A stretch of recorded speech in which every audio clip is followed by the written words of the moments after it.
And on this week's edition of the BLAST Newscast, the results to the BLAST Newscast Voice Poll is in for Election Day. Who has the most votes in our Voice Poll, Barack Obama or Mitt Romney? I'm Tabatha Freyholtz, and we'll have that story coming up. Central Indiana is under a wind advisory, and what kind of weather will we be having for Halloween night as everyone goes trick-or-treating?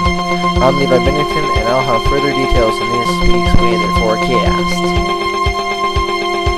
Those stories and a whole lot more can be seen on this week's special Halloween edition of the BLAST Newscast for the week of October the 30th, 2012.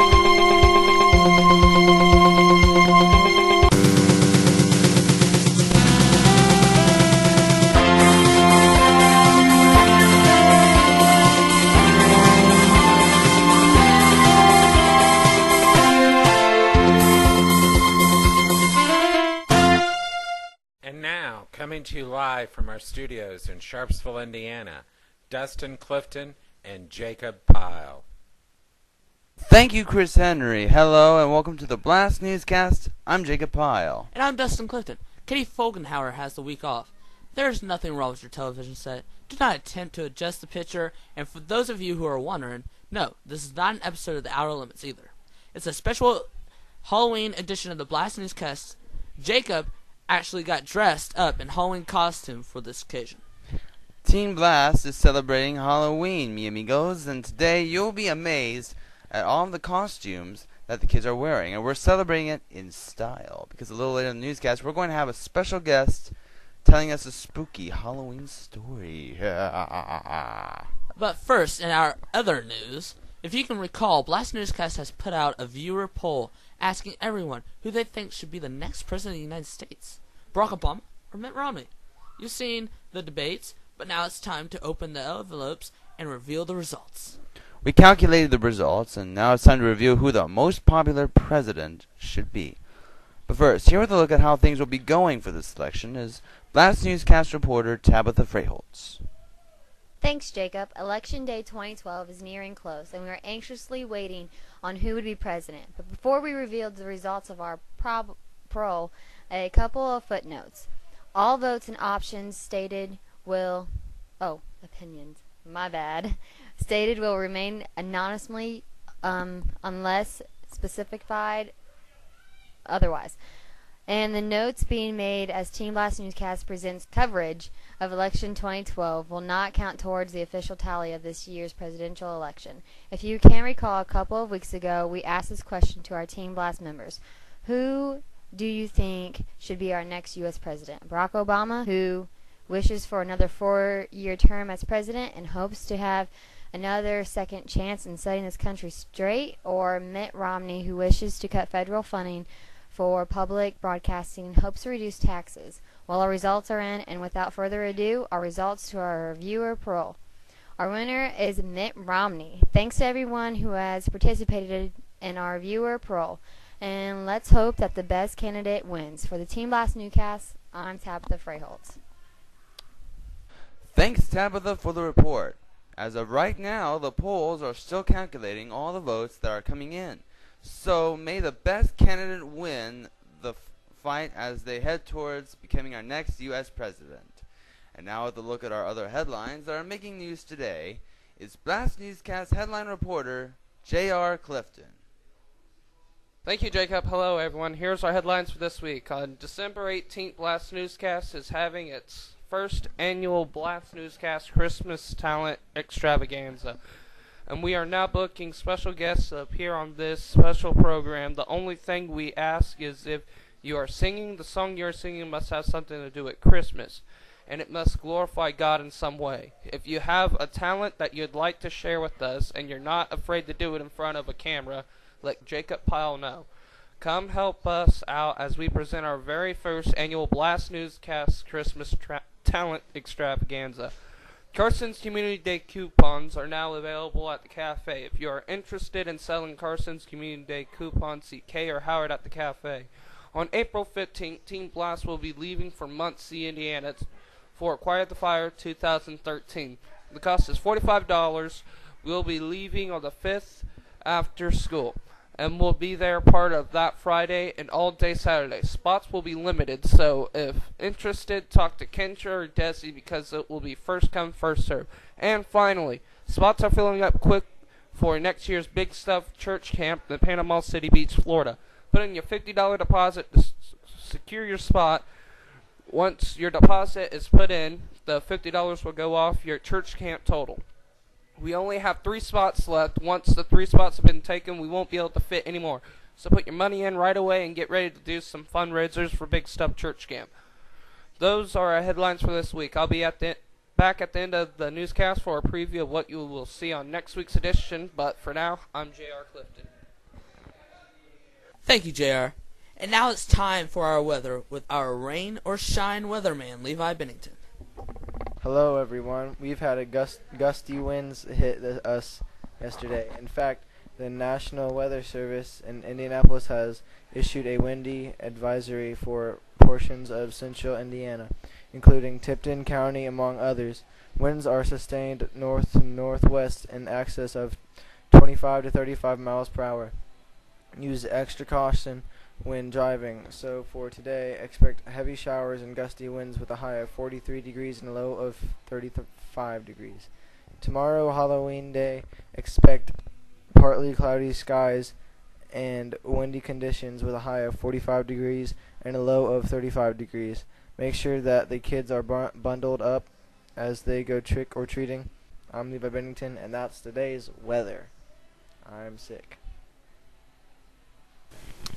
And now, since this is Halloween, we think it'd be only fair to have a spooky story told. Now, we have a great storyteller to tell it for us.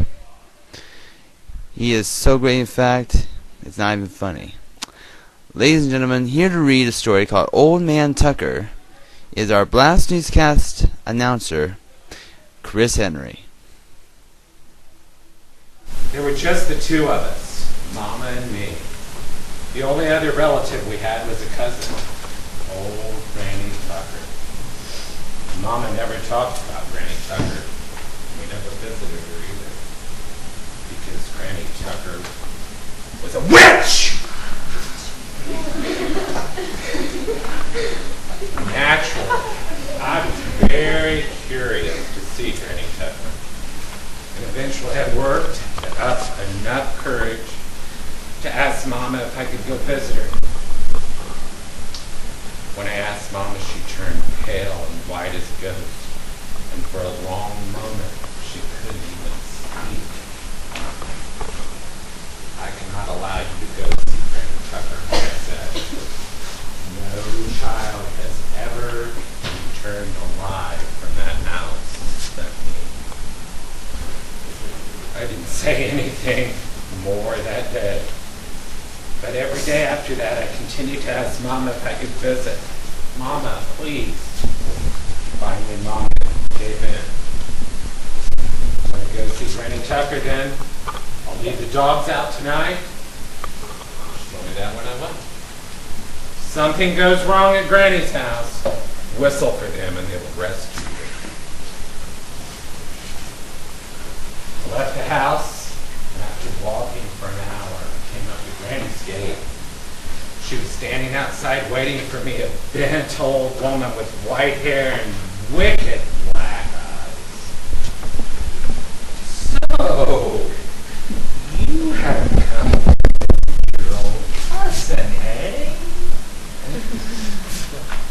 Something in her tone gave me goosebumps. Granny beckoned me, and I walked through the gate with Granny in front of her house.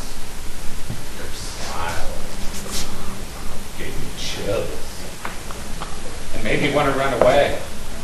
Then she called her daughter, come out and meet us. And then she sent us to the pasture to play. I didn't like Granny's daughter.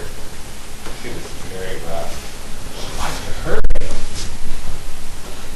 After supper, Granny Tucker sent us to bed in the loft. She put her daughter in one pallet, covered her up with a dark sheet. Then she put me into the other pallet and covered me up with a white sheet. The difference in the sheets made me nervous. I knew I had to get out of that house or I was going to be killed. As soon as Granny's daughter fell asleep, I sat up in bed and told Granny, Granny, I need music to help me sleep. I need music to help me sleep. I asked her if I could play the fiddle which hung over the mantelpiece. Granny Tucker took the fiddle down from the mantelpiece and she gave it to me and said, you can play the fiddle till you fall asleep, little man. So I played sweet lullabies until she fell asleep. Then quickly I removed the dark sheet from where her daughter was sleeping, and I covered her with a white sheet. Then before placing the dark sheet, and I covered her with a white sheet. And then I took the black sheet, tucked it under bundles under my pallet, and covered it with the black sheet. And when I finished, I snuck down the stairs, and out the door into the moonlight. As soon as I was out of sight of the house, I ran as fast as I could go. It was not long before I heard the shriek of rage and horror come from the house. Ah, no! No! No! Granny Tucker had taken out her axe and killed her own daughter, chopped off her head and her legs. I could hear her rage and her scream. My whole body started to shake then as I felt Granny Tucker approach me. She came running after me from the house. I hoped with all my heart that when I gave a whistle for my dogs that they would hear me. I hoped Mama had let the dogs out so that they could come and save me. Granny Tucker was on her way. I could hear her coming. I climbed way up high into the tree to hide. As she got closer and closer, I thought I could jump from another tree, but I would surely fall. Granny Tucker approached my tree with her axe. I was wondering if I could throw myself away, but it was too far away, and I would fall from the height. My whole body started to shake, and I felt the axe bite into the trunk of the tree. And I heard the baying of hounds. They came right up the road and attacked Granny Tucker. A terrible fight ensued. Granny slashed the dogs with the axe. 1, 2, 3, dogs! Ah! Then I was shouting and cursing at Granny, just as Goldie, the oldest hound, saw her chance and leaped upon Granny and dug out its throat and ate it and chucked it, and Granny gurgled and finally, Granny Tucker was dead. Mom and I went back the next day. We buried Granny and her daughter. We told the neighbors, and the whole neighborhood they died of scarlet fever. And I think the whole neighborhood was relieved that that evil witch was gone for good. Happy Halloween!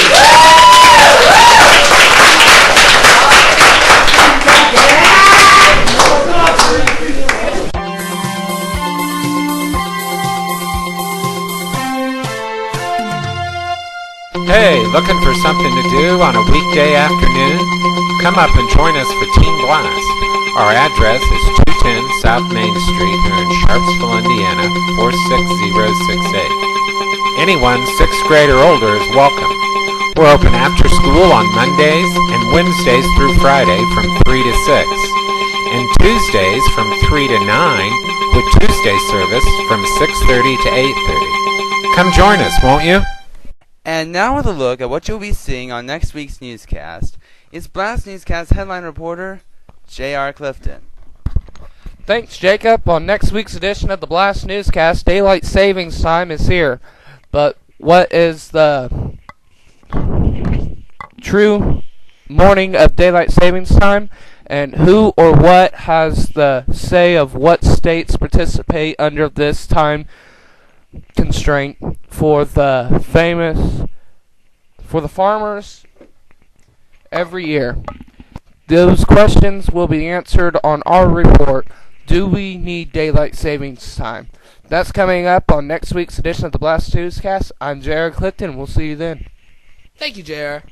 On behalf of everyone involved with BLAST Newscast, we would like to wish all of you a safe, a fun, and a spooktacular Halloween from everybody here at the BLAST Newscast. And with that, that will be all for this week.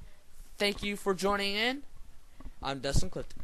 And I'm Jacob Pyle. Until next week, live from the storage room, and hopefully later on we'll be able to get back in the newsroom again. Good night, and God bless my friends.